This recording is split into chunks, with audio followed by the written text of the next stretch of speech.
get my 6. What's up, everybody? Welcome back to the most awesome homesteading channel on the entire planet that has absolutely nothing whatsoever to do with homesteading. Homesteading off the grid. Now, I'm going to try not to move around too much and make too much background noise. I'm sitting a little further up in the woods today than we usually do. And yet, here's another X. So, get my 6. That's military jargon for watch behind me. You never know who or what may or may not show up in the backdrops of these videos. We've seen some strange things, so watch for that and timestamp it if you see or hear it. But yeah, there's another X. So, it looks like that's another boundary we probably shouldn't go past, so I just plopped the chair down here. But again, there's leaves everywhere. Oh, wow, I didn't realize I was wearing such fall colors. I kind of like match the leaves. Isn't that neat? Earth tones, brah. So this has added another layer of difficulty in finding the lost manuscript of Utopia Shattered, because now I'm going around raking leaves and then bringing out the metal detector, trying to find that tiny little paper clip. Will I find it? Who knows? But I'm not going to give up, and I'm going to continue to search, because listen, that's how you accomplish goals. And that's kind of what I want to talk about today. I'm going to talk to you a little bit about life. Because that, hey, homesteading or not, that's pretty much what we always end up getting back to here with these conversations. So I'm very happy right now, which is happy, sad. These are emotions that are based upon the outcome of an event. Remember, never confuse happy for joy. Now, I'm in a state of joy pretty much at all times, because I love my life. I love the people that I allow in my life and who allow me into theirs where it works. Because I don't, if there's somebody that it's just not going to work, I don't allow them into my life. And a lot of times, if people haven't allowed me into their life, maybe they're doing me a favor, okay? So remember, it's a two-way street. We're erroneously told that life is what we make it. Well, that's not true. Life is what we, and those that we allow into our lives to be part of our lives with us make it. So be very careful when you're determining who it is you're allowing into your life. So I have done that, and I experienced joy, but I'm happy because we had some good results yesterday in our life filled with joy, and I'm going to talk about that a little bit with you here, because I'm happy about this for many reasons. Okay, so our football team, you know, I'm involved with youth sports. It's football season. I'm an assistant coach. My son is a quarterback on our team. One of them. We have 2 or 3. He quarterbacks quite a bit. And we had a game yesterday and we won. And so we're now 5-0. We're undefeated. We beat our opponents 31-0, and we were not running up the score. And this is some of the stuff I'm going to talk to you about today. Sportsmanship, real life, winning with grace and dignity versus winning in a mean, ugly way. We are 5-0, and let's see. There's it was a great game. Okay, my son Daniel threw 3 touchdown passes. One was 40 yards. Yeah, and he's only 13. He's in middle school. He had over 100 yards passing. He rushed for 10 yards. 3 touchdown passes. He QB'd about half the time. We've got another QB that is also a multi-spot player. He's great at receiving, running back. These guys just go in and out. But here's the deal. Once we have a safe 2-score lead on the teams we play, we actually will cycle in our what you would call second string players or third string players. I don't even like to call them that, because here's something. There are players. There is important to the unit of our team is the guys, the starters or whatever you want to call them. I was having one of these conversations with a parent yesterday after the game, because their son wasn't in there a lot. And he maybe was in 6 or 8 plays in the second half. We're putting those guys in and out, making sure everybody got playing time. The starters, they begrudgingly sit out while the other guys go in, because they get it. They know that we don't need. I mean, we won 31-0. I'm going to tell you some amazing stats about our team here in a minute, and you'll understand why I'm saying we don't run the scores up. So the starters, the first stringers, they begrudgingly sit out, let those other guys play, and they'll go in and help. Like our star player, the star player of the league, who's not my son, it's this other kid. He's amazing. He's the guy that can do it all. He'll go in and he'll be like a lead blocker for some of the other running backs that we're trying to get yards and get some scores. And so he understands this guy's got a real winner mentality, a real champion mentality, a real team mentality. He understands, okay, it's important that this team wins. And it's important that everybody on this team does well, because if everybody on the team does well, the team does well. And so he'll go out there and, yeah, you know, we could have Daniel chuck him the ball every time and we'd score on just about every play. But he understands team. And he likes almost all of his teammates. All the kids like almost all of each other. There's always, you know, you're going to have some differences in personalities or whatever. So this kid will go out there, and even though he scores a touchdown almost every time he touches the ball, he'll provide blocks so that the other kids get to see what it feels like to get yardage or to score a touchdown. And that is a championship mentality, a winner mentality, a team mentality. And we've got so many kids that think like that kid. They might not be up to par with him physically, but he's a leader, and a lot of them have picked that winning mentality up just from being around that guy. It's like he raises everybody's standards, right? And he's helped my son raise his standards too. It's like, yeah, Daniel, you're pretty good at what you do, but there's always going to be somebody out there that's better. And so that's not to discourage you, but what that is there to do is to motivate you to strive to keep getting better as well. And so it's worked with, the majority of them. And so it's a beautiful thing. So I was talking to the parent about the one kid that maybe he definitely did not get as much playing time as kids like the one I just described, and my son and some of the others. But if it were not for that kid that was only in on 6 or 8 plays, and about 6 or 8 other kids on our team, we got 26 kids, and you need 11 on offense, 11 on defense. And some of the kids play both sides of the ball because they're just that good. We've got enough to do subbing in and out. And we make sure that once we have a comfortable lead, we sub those other guys in as much as possible, because if it were not for them on those practice days, being there and giving those other players somebody to go up against in practice, they wouldn't be able to work out their plays to where they do it in the game. Now, let me tell you something about our backups. Our backups are probably better than most of the other team's starters, because our starters are more challenged and have a more difficult time playing against our backups at practice than we do when we go in these games and blow everybody out. Yeah. So I want to make sure everybody understands, if you are a positive-minded, contributing part of the whole, you are as important as that whole. Yeah. Now, one of the things I'm also happy about is not just that we won, and not just the fact that we're 5-0. And I'm very happy about the fact that I coach with 2 other men who have class in sportsmanship. And once we're up by 2 scores, we don't run the score up on the opposing team.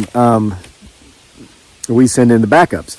So I was talking to one of the refs yesterday, the side judge, the line judge on the side, because I go around, I carry the balls, I follow him, I give him our ball when our team has the ball. I take it back when the other team, because each team uses their own ball. Don't know if you knew that or not.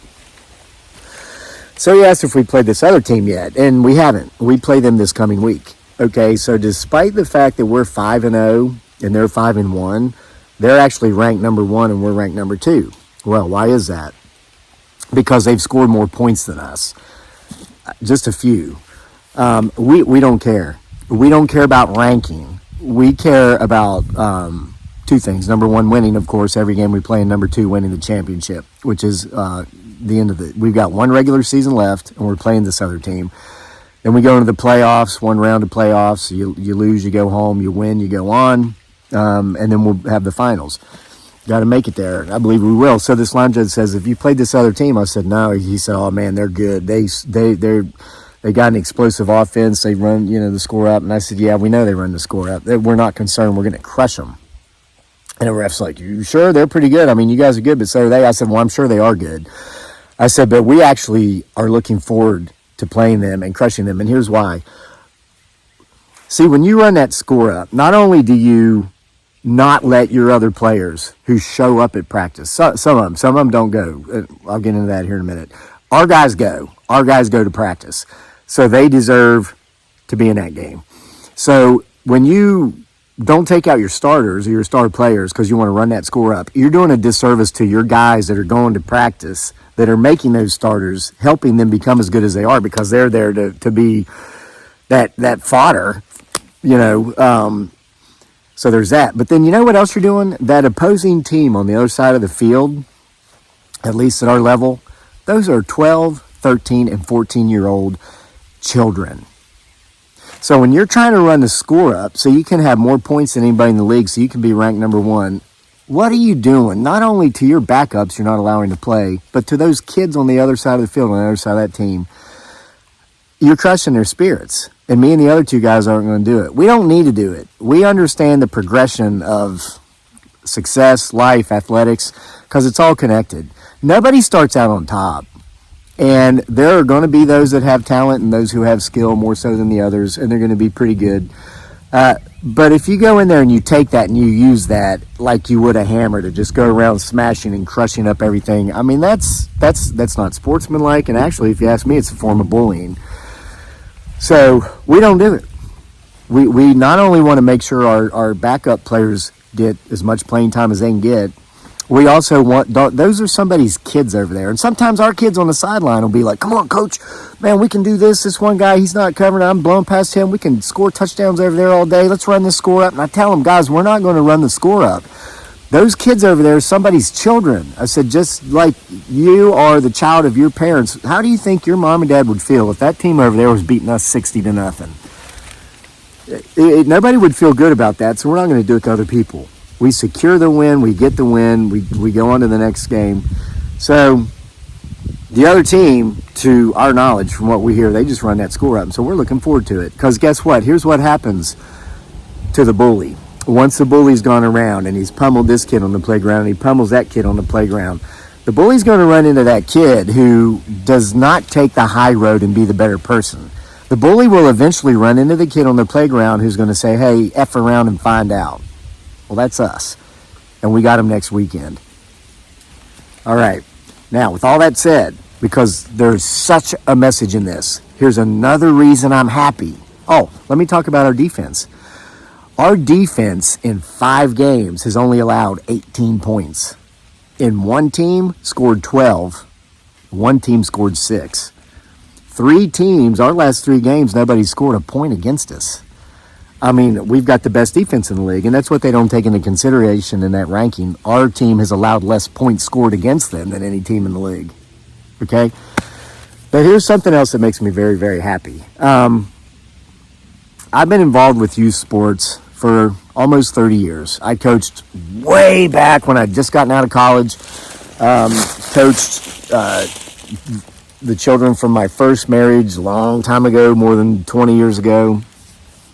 And now, of course, I've been coaching with my son, who's he's 13. I've coached him in what was flag football for 6 or 7 years, now tackle football. I coach him and his friends in basketball in the winter. Here's something I can tell you I've noticed in regard to coaching and youth sports and just what they're trying to teach these kids about life. Because I've seen a transition. And this is something, it's a deeper underlying current than paying college players. I'm not talking about NIL, like the reason Tony Bennett, the UVA basketball coach, just retired, took an early retirement, because it's hard to compete at that level when college kids are now getting played for their likenesses on video games and stuff. So if you get a good player that 2 years from now, his junior and senior year is going to be like phenomenal, and you want to help use your current, senior players or juniors to kind of like help mold this younger player into becoming who you see them being in 2 or 3 years out. So then it's their turn to be the superstar. Those guys and those girls, they won't stay with you anymore because they want to play. They want to be seen, and so they can get that NIL money. So they will go through the transfer portal, another thing that's killed college sports. and they will go transfer to another school where they'll get that playing time now instead of having to wait until they'll be seen. So they get the NIL deals, they get the money, and in reality, they have a better shot of being drafted to the NBA or the NFL because they are out there playing and being seen.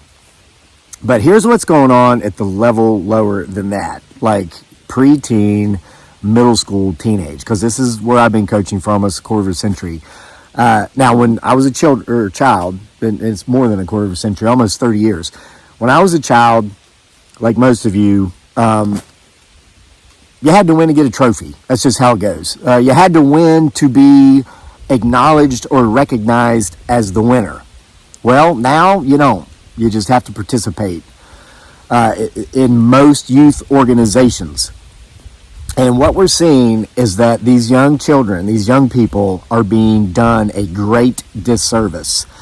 They are not being prepared for the real world. They are not being prepared for real life.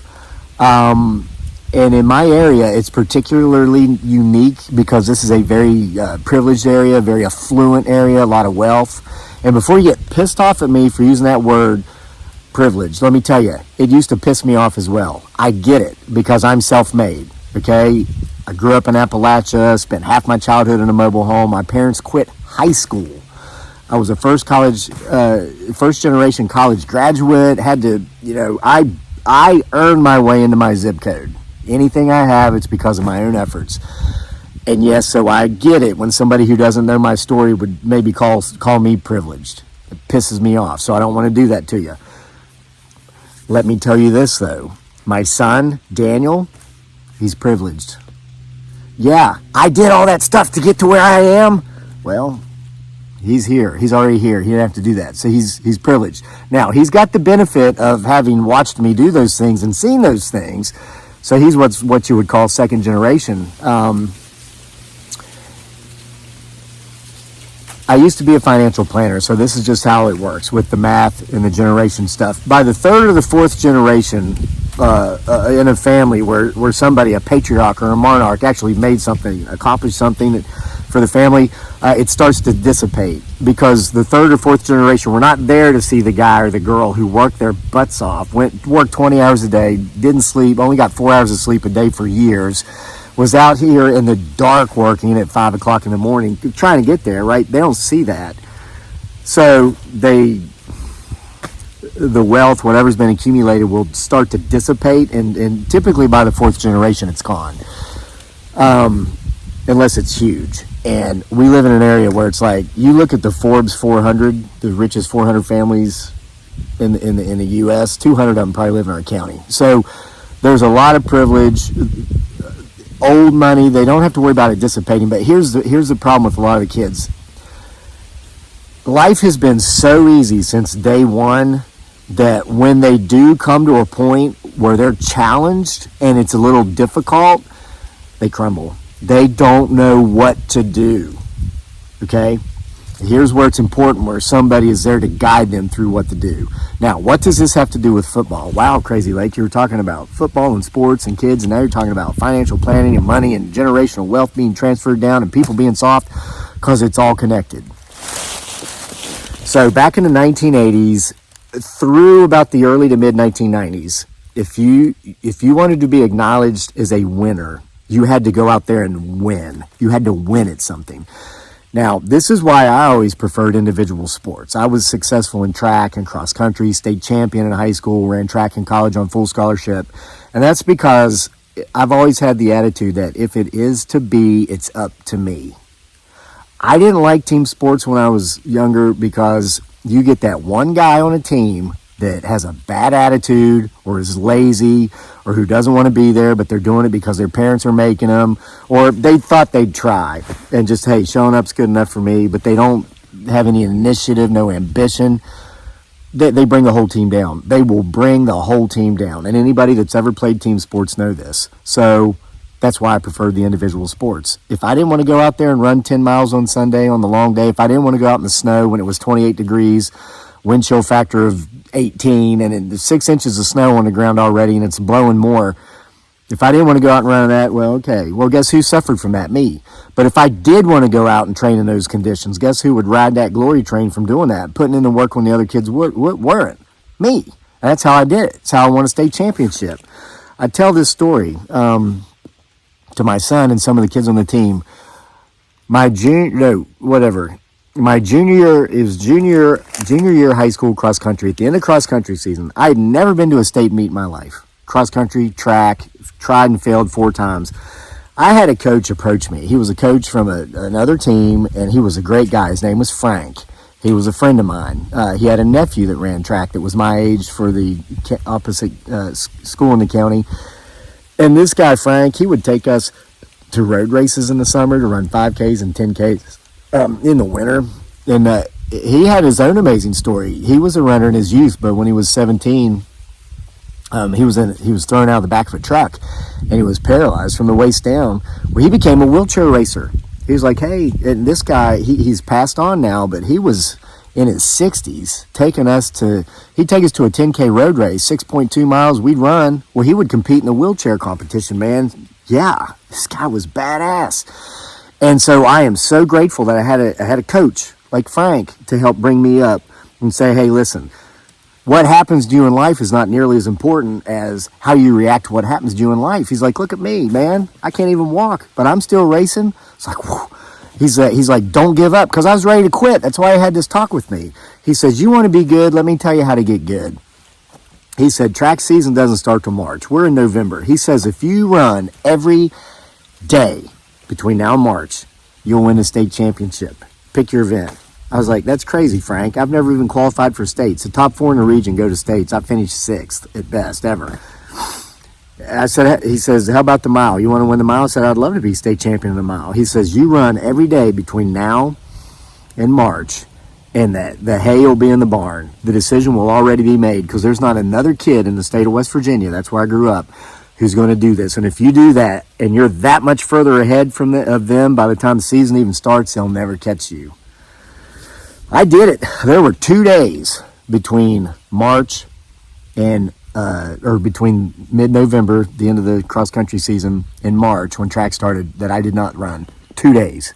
And this was in the high mountain elevations of Appalachistan in West by God, Virginia. There were days it was below 0. There were feet of snow, and I was out there running. Sometimes it was only 2 or 3 miles. Sometimes it was 12 or 15. Once I ran 17 miles in the snow. How'd things turn out? Well, in 1991, I was West Virginia state champion in the mile. Ran a 4:33 mile. I ran a 9:56 2-mile. Finished 6th in the state in the 2-mile. Went on to get a full scholarship for track in college. Was able to go to college and become the first person in my family to ever graduate from college. All right. So, but then things changed.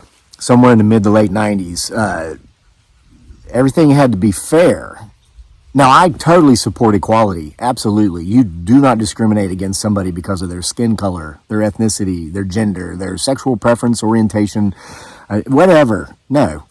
But let me tell you, holding back winners so that the non-winners, what we used to call losers before it was not politically correct to do so, do not feel adequate in the presence of winners is not fair.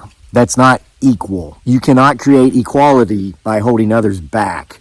It was Maya Angelou, a great poet. She said what? There's part of her poem I love. She says, I will no longer refuse to allow my light to shine bright so that others don't feel inadequate in my presence. Maya Angelou. It eventually built and got to the point to where this is how ridiculous it is.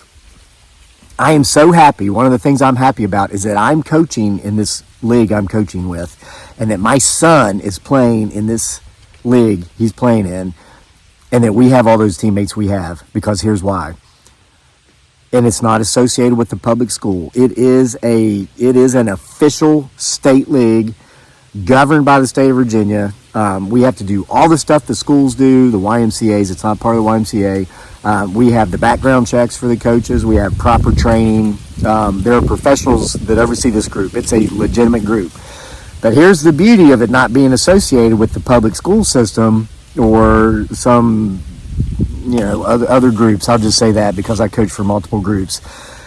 In this league, You're allowed to win.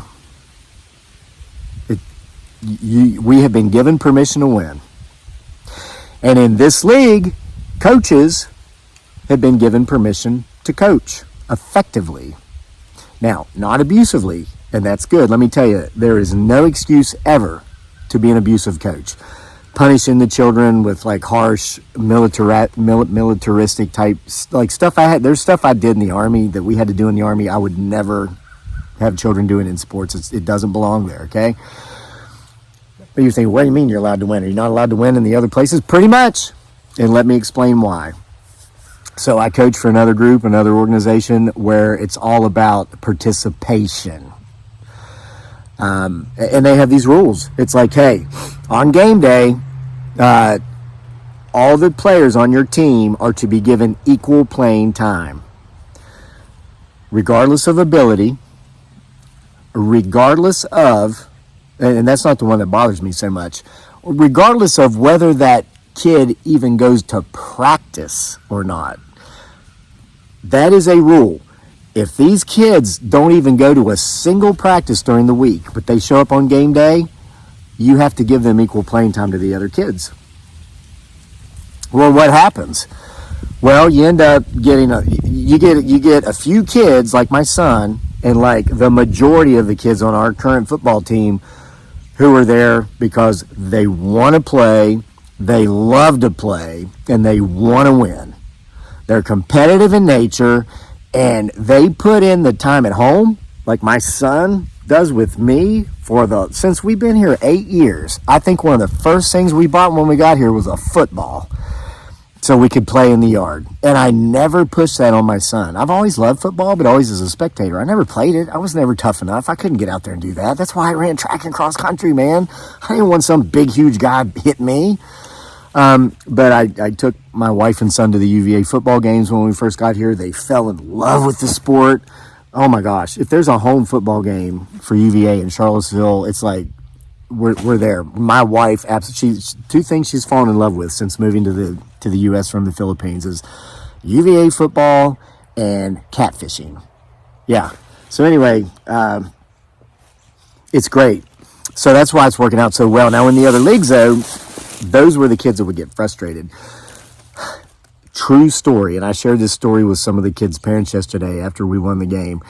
The first year, Daniel, it was the second year, he played flag football in kindergarten. He skipped first grade, but then he missed it. He tried soccer, and I didn't say anything. I'm not a soccer fan, but my son wanted to try soccer, and there is a period in the kids' lives when they just want to try all this different stuff, and you never know what it is they're going to gravitate to and what they like. So I let him try it, and I zipped my lips, and I never said a derogatory thing about soccer, but he didn't like it. It wasn't him. And the next year he wanted to go back to flag football, and I was like, oh, thank God. Okay, so anyway, when he went back to it, and that's when I started coaching again. That would have been 6 years ago. So we didn't win a single game. We lost 10 games. We were 0-10. And after every game, my son, he'd walk off somewhere where he thought nobody could see, and he'd cry. And he wasn't crying because he was a sore loser. He wasn't crying because things didn't go his way. He was crying because he was genuinely frustrated because every day he got out in his field with his dad and he played football and he practiced and he learned how to throw. But then he's in this league throwing to kids that can't even catch a ball. Yeah, they were young, they were new, and maybe those kids didn't have fathers or brothers or mothers. I'll tell you, one of the best quarterbacks in flag football I ever saw was a kid whose mom got out there with him. She was a single mom. They got out there and they played football every day, and that kid was badass. Yeah, okay? So moms, sisters, anybody who's willing to step into the life of a child and help them grow and progress and learn and feel accepted and have someone there is a hero. It doesn't have to be a dad. It doesn't have to be the biological father. It can be the mother. It can be the grandmother. We got a kid on our team now. He's a kicker, can boot the ball like no middle school kid I've ever seen. His grandpa taught him how to do it. Hey, his mom and dad are involved with his life, but anybody can step in and say, I want to roll. I want to step in and take part. So it's a beautiful thing. But in that league, and it's not that, it's like, what was it? it's like you get a lot of parents, and I think a lot of first-time younger parents, and especially like in the yuppie demographic. I'm just going to throw that word out there, yuppies. They like to have their kids doing all this stuff. They'll sign their kids up for 3 or 4 things in a season. And so it's like, it's never the kid's fault. I mean, it really is never the kid's fault. So this kid, you get kids that were never at football practice because they had a music lesson their parents had them in, or they had another sport. Maybe they were doing tennis or swimming or lacrosse, whatever, mountain bike racing.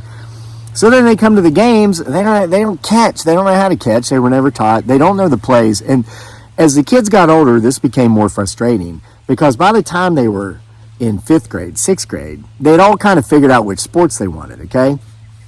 But you still had those who were in the participation programs who, by this point, and there's a lot of the privileged, entitled mentality here, it's like, well, I don't got to go to practice.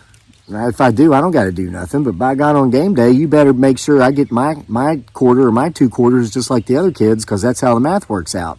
So the kids came to expect it.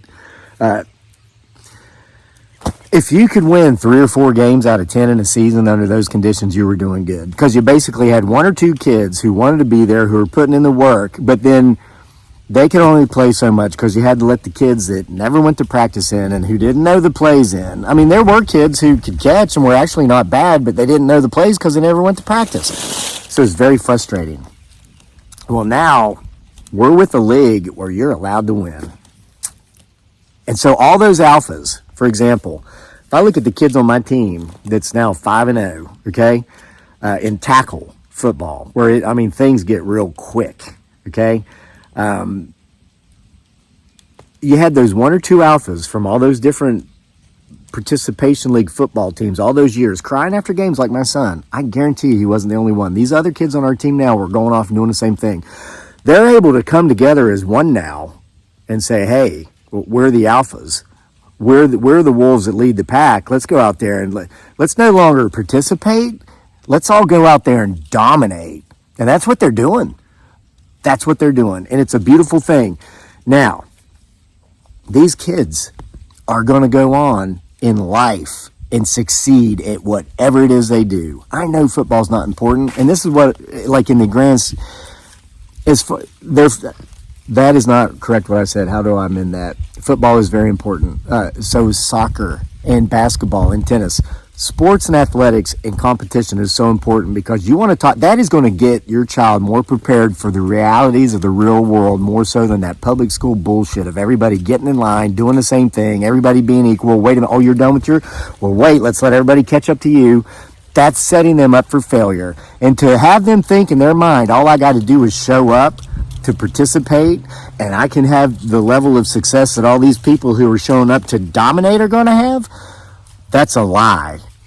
You're lying to them. You know it. They're at the point to where they know it, but it's become part of that soul trap and that life process that so much of our society is living that is leading them to when they're 40, 50, 60, they're going to be frustrated failures.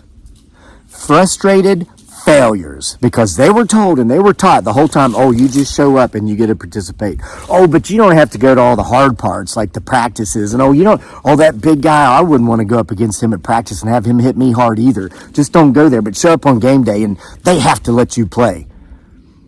Not in the real world, not in the real life that we live, and not in this league we're in now. And it's a beautiful thing. So let me tell you why it's a beautiful thing, because it's not too late. For the kids that aren't ready, for the kids that have been disillusioned, you can start making some different decisions. You can start making some different choices. You can catch up, but you better get on while the door's still open because that train's getting ready to roll away. I'm going to give you an example of somebody that caught up. Okay. I mentioned earlier, the kid that can do everything. He's one of our other quarterbacks. I will tell you this, he is as good or better at being a quarterback as my son Daniel. The reason that I don't say either is better than the other is because they have 2 very different styles. The kid I'm talking about, and I'm not allowed to say names because they're minors, and I would never do that anyway. He's a running quarterback. I mean, he can throw. He's got a heck of an arm, and he's accurate. But if he sees the play falls apart or the guy that he's supposed to go to isn't going to be where he needs to be or he's in coverage, he looks for a hole and he finds it and he takes off running. Now, He will get more yards in every game running as the quarterback than any of our running backs, unless we put him in a running back. I mean, this kid is just awesome. My son Daniel, different style. He's a passer. He's a passing quarterback. If the things fall apart, the plays goes down, he'll run. He'll throw the ball away. If he does have to run, he'll aim for the sidelines. And sometimes he does that too much, and we're working on it with him. And we're like, look, there's a hole. Take that hole and then just slide, because 3 or 4 yards positive is better than 0 yards, just because you went straight out of bounds. And this is a learning process. It's not that my son's scared. It's just, in flag football that he's played for 7 years, the quarterbacks were not allowed to run. So even if somebody rushed across the line of scrimmage to take your flag, you had to figure out how to stay away from them long enough to get the pass out. So it's from 7 or 8 years of training of having to stay in the pocket, which in a big way has helped him, because he does have more patience in the pocket than the other kid. Of course, the other kid has a lot of confidence in his running ability, so I don't blame him either. If I was that kid, I wouldn't stay in the pocket. I'd take off running. But Daniel will stay in that pocket until it's like, oh my God, he's going to get killed. Then that ball will come out and he hits his target. And 3 touchdown passes yesterday in one game. So what was my point? We've had some kids join from the participation groups, of which my son was in, who still were of that participation mindset. Let me tell you who's the quickest to deal with that. It's not the coaches. It's not the parents trying to get the kids to step up. It's the other kids. Okay? Now, we can go one of two ways. I was with about a group of 6 or 8 kids at the beginning of the season who were watching the kids that were really good. And many of them have already been playing tackle for a few years, okay? And they were saying, those kids, they're just that good because they've been doing this for 5 years. And one of these kids, honest to God, he had an excuse or whatever why everybody else was doing so good and he wasn't. So he'd stand there like this. He'd say, well, he's just so good because he's been doing it for 5 years. And I said, so do you think that if you just show up for some of the practices and stand around with your arms crossed for the next 5 years, that in that 5th year, you'll be able to go out on that field and get 100 yards rushing every game and throw the freaking football through the eye of the needle every time? And the kid's like, well, no. And I'm like, well, how do you think you get there? Well, I guess I got to go out there and do that stuff. And so I had this conversation with all the kids that were a little behind.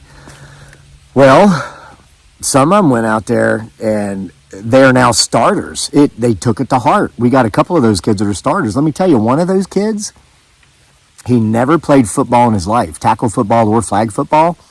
And at the beginning of the season, some of the other kids didn't really like this kid so much. And they didn't think he belonged on the team.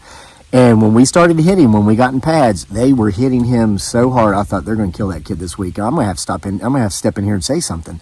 But that kid just kept getting up. And at first there was some bickering going back and forth, but I kind of tried to help this kid. And I'm like, listen, I know that sucks, but they're not your enemies. You're on the same team. Instead of talking smack to him about your grandmother hitting harder than that, Rocky Balboa, why don't you tell him, hey, man, that was a nice hit. So he started doing that. And you saw that in time, they accepted him. They were like, we gave him his best shot. We gave him our best shots. And, man, he just kept getting up. And he started telling us how good we were, giving him our best shots. But he mirrored their behavior, and he's now one of the hardest hitters in the league. And the kids on our team are like, at practice, they're like, don't kill me. But he's there, man. You see those alphas up there leading the way, and he's one of these guys that at the beginning said, listen, those people are better at me because they got more experience or this, that, or the other. There was an excuse why they were successful, and he wasn't. It was basically just a situation of, no, those guys have done the work and are doing the work that you've not done and that you're not doing. But it's never too late. You step in, you do the work, and you can join the alphas.